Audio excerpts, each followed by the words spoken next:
mundo, mi nombre es Sonia Chiriboga, yo soy interna de enfermería de la Universidad de las Américas. El día de hoy he decidido darles una charla acerca de la diabetes, porque consideramos que este es un problema importante de salud y que ustedes tienen que estar capacitados para poder manejar adecuadamente la enfermedad. Entonces, vamos a empezar diciendo que la diabetes es una enfermedad que no tiene cura, es una enfermedad crónica que perdura a través del tiempo. Es decir, si es que ya me diagnosticaron que tengo diabetes, yo no puedo decir que en 3 años me van a decir que yo ya estoy curada, pero que si nos acogemos al tratamiento podemos llevar una vida totalmente normal. ¿A qué se refiere esta enfermedad en sí? Como podemos ver aquí, nos dice insulina. Nuestra parte del cuerpo, un órgano, el páncreas, es el que produce la insulina a través de las células beta. Es decir, que cuando nosotros comemos cualquier tipo de alimento, se digiere a través del organismo, se absorbe, y toda esta alimentación, parte de lo que se absorbe, se transforma en azúcar, que es la glucosa.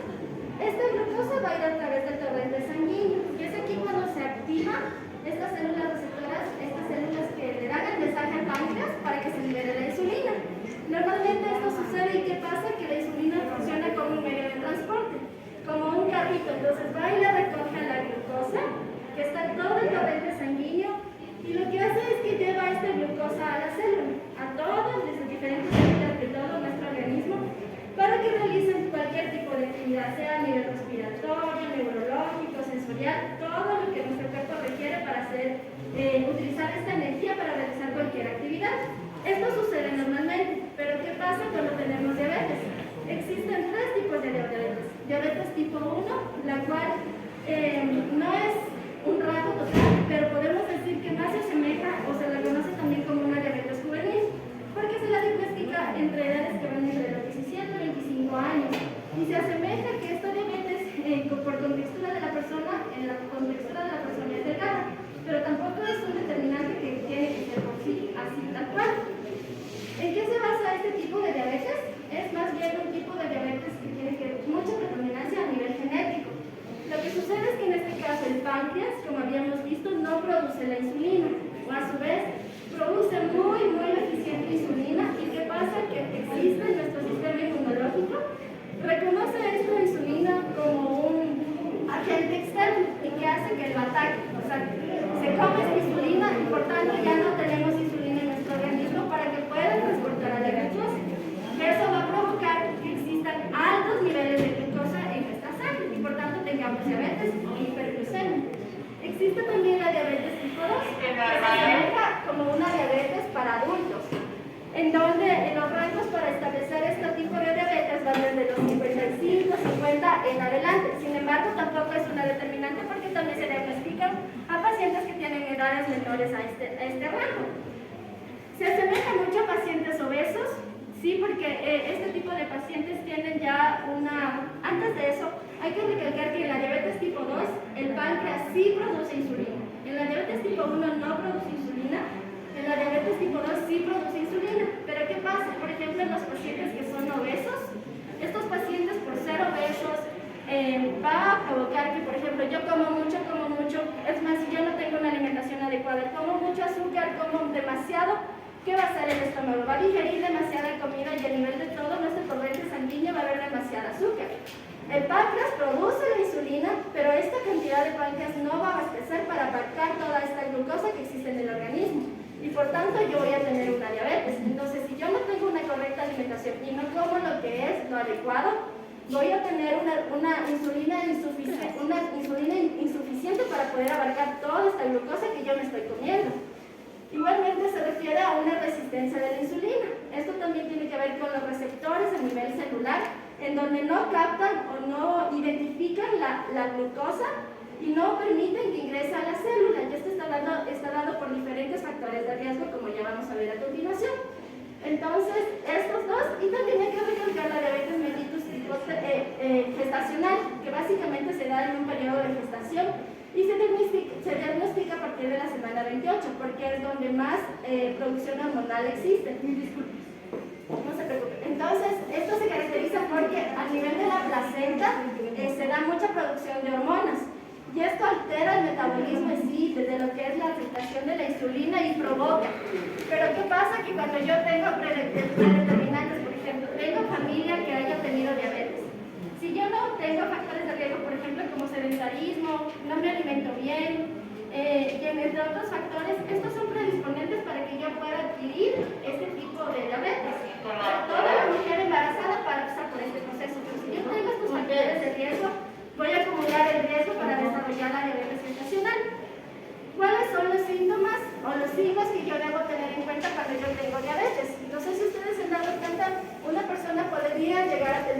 visión borrosa.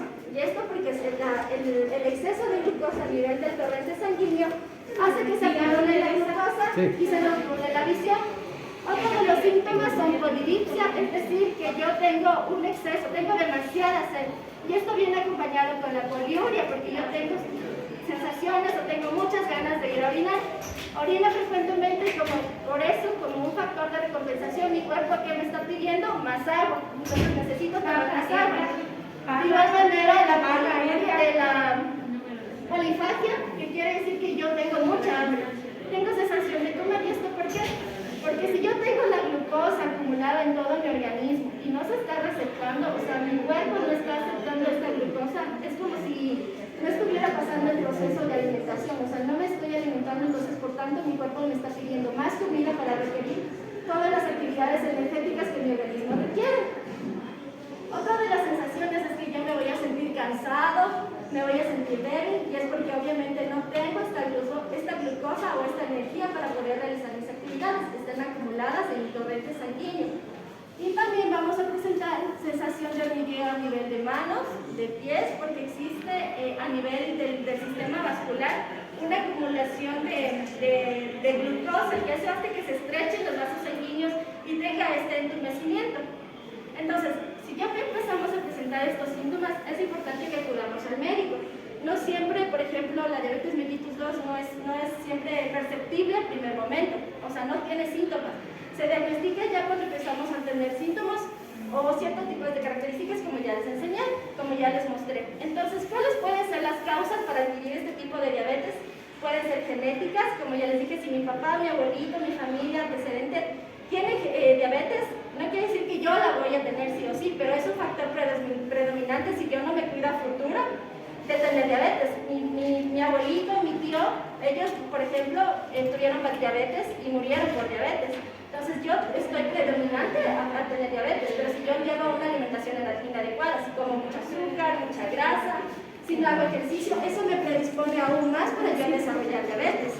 Tenemos también virus, se ha evidenciado que también virus, por ejemplo, si yo no llevo un esquema de vacunación temprano a los niños chiquitos a futuro, esto también hace que a largo plazo podamos tener una resistencia a la insulina y desarrollar una diabetes tipo 2.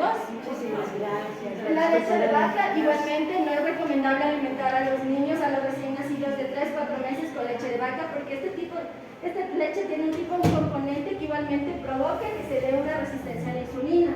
El hormonal, como ya habíamos visto a nivel gestacional, no es que toda mujer embarazada va a tener diabetes gestacional, pero si tengo factores de riesgo van a ser predominantes para que yo desarrolle una diabetes gestacional.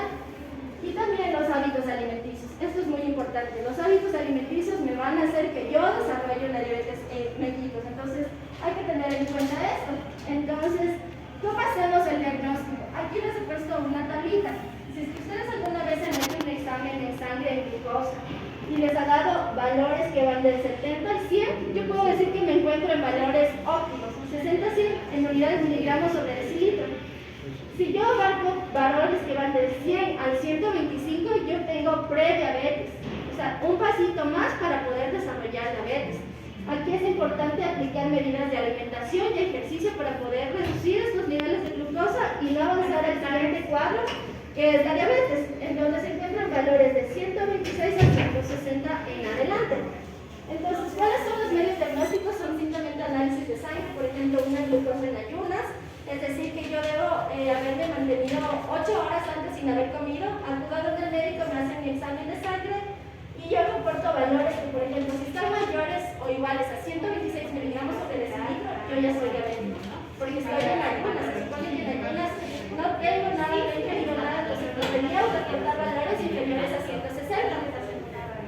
También les hacen una glucosa después de comidas, esto es después de 2 horas de haber comido. Entonces, si yo tengo valores que excedan los 200 miligramos sobre decilitros, yo ya tengo diabetes. Lo normal es que si nos reportan valores de 140 miligramos sobre decilitro, yo no tengo diabetes. Es normal que tenga un valor un poco elevado porque recién acabé de comer, pero que no excedan los 200 miligramos.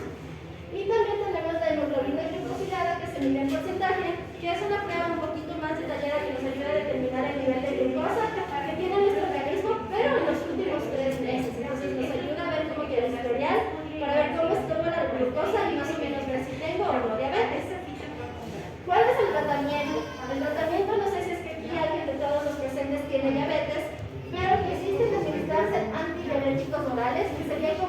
tratamiento inicial para poder controlar y bajar los niveles de glucosa. Tenemos la terapia con insulina. Aquí ya usamos todo lo que es la terapia de las insulinas rápidas, de acción corta, prolongada. Recuerden los requerimientos que ustedes necesiten. Tenemos también parte del tratamiento una dieta saludable. Una dieta saludable en donde nosotros podamos enfocarnos en comer no solo grasas, no solo carbohidratos, porque eso también me contribuye a que desarrolle diabetes, no tanta azúcar, sino que a su vez, en este caso, podamos fraccionar la comida. Como ustedes saben, lo importante es que tengamos los alimentos como son proteínas, carbohidratos, vegetales. Entonces, lo que se recomienda es que ustedes en su plato lo dividan, en este caso, puede ser en 4 partes, ¿ya? Pero un cuarto de su plato debería contener solo carbohidratos. Arroz, puede ser almidón, fideos, papas, un solo almidón, un solo carbohidrato. El otro cuarto de su plato debería tener la proteína. La proteína, lo que ustedes necesitan es la palma de su mano. No más allá de eso, la palma de su mano debe ser la proteína que ustedes deben estar ingiriendo. Y la otra mitad del plato debe abarcar todo lo que son vegetales y verduras. Eso es lo más importante, vegetales y verduras. Y cuando nos referimos a comer fruta, lo importante que cuando nosotros padecemos de diabetes es comer fruta picada. Una rodaja de piña, puede ser una tajina de sandía. No les recomendamos que ustedes se hagan jugos porque, por ejemplo, cuando hacemos jugos, para hacer un jugo, nosotros ponemos casi la mitad de la fruta. Entonces comparemos esa mitad de la fruta en el jugo que yo me voy a servir en el vaso con una rodaja de sandía. ¿Dónde estoy consumiendo más glucosa? ¿En el jugo o en la rodajita que yo me voy a comer? En el jugo. Así yo no le pongo azúcar y digo, no, es que yo no le voy a poner azúcar, le estoy aportando más fruta y por lo tanto más glucosa. Entonces lo que debemos hacer es comer solo la rodajita o fraccionar esa fruta, como nos habían indicado, igual picar la fruta para que usted tenga esa sensación de llenura. Seguir comiendo de poquito en poquito la fruta picada, no es un solo bocado porque no nos va a saciar, vamos a sentir que no hemos comido nada, entonces poco a poco para poder saciarnos. Y el ejercicio es importante también que ustedes realicen 1 hora al día de caminata. Al ritmo que ustedes puedan, no vayan trotando como ustedes puedan, pero eso sí que sea continuo. Ahora sí ya hay pacientes que son muy acostumbrados a realizar otro tipo de ejercicio como ciclismo, o sea que son deportistas y han sido diagnosticados con diabetes. Sí se recomienda ver a un terapista o un especialista para que les recomiende el ritmo, la frecuencia y cuántas veces al día ustedes tienen que hacer. Ya. Igualmente, ahora solo brevemente les voy a explicar sobre las insulinas, que si alguien de ustedes está usando, tenemos las de acción intermedia, acción rápida y acción corta. Entonces, si es que alguien de aquí es diabético, puede saber que, por ejemplo, aquí les estoy señalando las partes del cuerpo. Es a nivel de esta parte, desde los bracitos, del tejido subcutáneo, de los brazos, se considera de acción intermedia. O sea, si yo me aplico aquí la glucosa, voy a tener una acción intermedia de acción de la glucosa. Si me aplico a nivel del abdomen, tengo una acción muchísimo más rápida. ¿Esto por qué? Porque el abdomen está más vascularizado. Y si yo me aplico a nivel subcutáneo de mis piernas, tengo una acción más lenta. Entonces, por eso se los digo tal vez de los médicos cuando les mandan el esquema de insulina, de acuerdo a los requerimientos que se deba cumplir. Por ejemplo, tenemos insulinas de acción corta, de acción rápida, de acción prolongada, de acción ultra rápida. Y estos tienen diferentes picos de acción, que van desde los 5 minutos, 4 horas, 12 horas, depende. Porque hay insulinas que son administradas para cuando ustedes, por ejemplo, las rápidas que son para después de comer, para bajar los niveles inmediatamente de azúcar, porque estoy comiendo, digiero, absorbo y en ese momento van a haber niveles elevados de azúcar, por lo tanto requiero una insulina rápida, que me baje rápidamente los niveles. Tenemos nuestra acción corta, en este caso para cuando en la noche, porque en la noche yo no voy a comer, yo ya me acuesto a dormir, pero voy a necesitar estos requerimientos para que siga trabajando el organismo. Entonces aquí actúan este tipo de insulinas, o que estén en ayunas o entre comidas, o la sección prolongada que ya es de acuerdo a su requerimiento o a su esquema, si es que tal vez ustedes tienen diabetes, de acuerdo a lo que ustedes necesiten cada uno, porque cada paciente es diferente, entonces a cada uno se le dosifica y se le trata de manera diferente. ¿Y cuáles son las recomendaciones? Igualmente, ustedes saben que a nivel subcutáneo, si es que alguien conoce la aplicación o la técnica, sería en un ángulo de 45 grados. Pero en este caso, como la insulina nos administramos con las agujas chiquitas, lo recomendable es que se la haga en un ángulo de 90 grados, no inclinada, sino recta. hace que, por ejemplo, a nivel del abdomen, ustedes han escuchado que se les sugiere que se los haga en rotación en las manillas del reloj, pero lo más recomendable es que se lo haga en forma de cinturón hasta marcar la parte subcutánea de las caderas. Siempre procurar que sea así. No administrarse, por ejemplo, si las mujeres ya están embarazadas o han tenido sus hijitos y tienen estrías, no sobre cicatrices, no sobre tatuajes, porque esta piel ya no se encuentra tan vascularizada y no va a permitir la absorción de la insulina. No va a haber ningún efecto. Y lo que se recomienda es que haya un espaciado de 1 centímetro entre cada insulina. Es decir, que si yo tengo aquí el día de hoy, voy a dar 1 centímetro y voy a seguir aplicando. Va a ir rotando, va a ir rotando, va a ir rotando, va a ir rotando, va a ir rotando. Y a la hora voy rotando, rotando, voy rotando. ¿Y esto para qué? Para evitar que en el futuro yo me pueda causar traumas que se pueden controlar o me pueden empezar a doler. Por eso es la importancia de empezar a rotar cada aplicación de la insulina que yo me voy a poner. Otra puntito importante es que cuando nos vayamos a aplicar la insulina, nosotros procuremos hacer el riego, no de esta forma. Siempre podremos coger estos dos deditos, el dedo medio, el índice y el pulgar, y hacemos el pliegue. Ahí hacemos un pliegue y cogemos más tejido subcutáneo y podemos asegurarnos de que estamos administrando bien la glucosa, como si ustedes ven mi bebé aquí, cómo coge el tejido. Si yo lo hago con toda mi mano, no es lo mismo con este. Y de igual manera, recalcar que cuando ustedes introduzcan la aguja de la insulina con el medicamento, la aguja debe permanecer dentro del tejido por lo menos 10 segundos. Ustedes cuando introducen y mandan el medicamento, deben contar hasta 10. Una vez que contaron hasta 10, 1, 2, 3, 4, 5, 6, 7, 8, 9, 10, los 10 segundos dentro de su tejido, retiran en ese momento la insulina, porque la inyección. Porque ahí me estoy sancionando de que se mandó todo el medicamento. Sí, porque si retiro antes a veces quedan remanentes y no estoy mandando. Ajá, y lo importante de la insulina, como ustedes ven, cada niña cuenta, entonces yo no estoy mandando todo lo que es, entonces por eso, ahí nos aseguramos de que esté todo y de ahí sí retiramos. Entonces simplemente recalcar que los pilares de la diabetes para poder tener un control es primero conocer de la enfermedad. ¿Qué me está pasando? ¿Qué repercusiones tiene? ¿Cómo puedo actuar ante ello? Y conocer sobre la enfermedad. El segundo punto es conocer cómo debo administrar la insulina. El médico aquí, las licenciadas, cuando ustedes ya están diagnosticados, les dan una capacitación para que ustedes administren correctamente.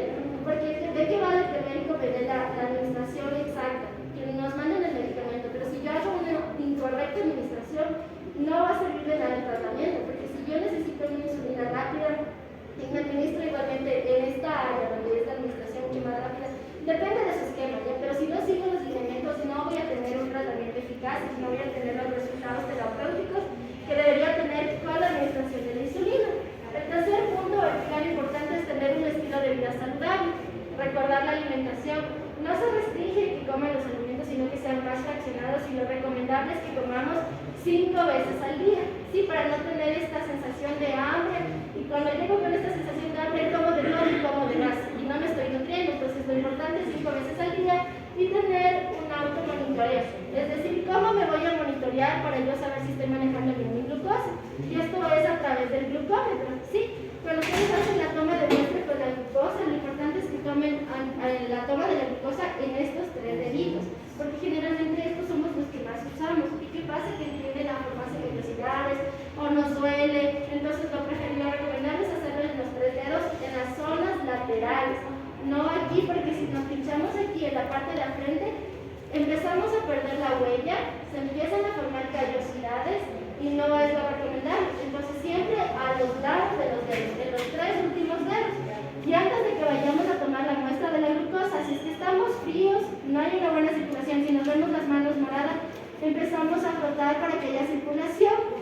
Frotamos, y también lo importante es que ustedes no deben usar torminas de alcohol, o sea, desinfectar el área para tomar la glucosa, porque el alcohol con el reactivo que es para la glucosa interfiere en la prueba y me da valores erróneos.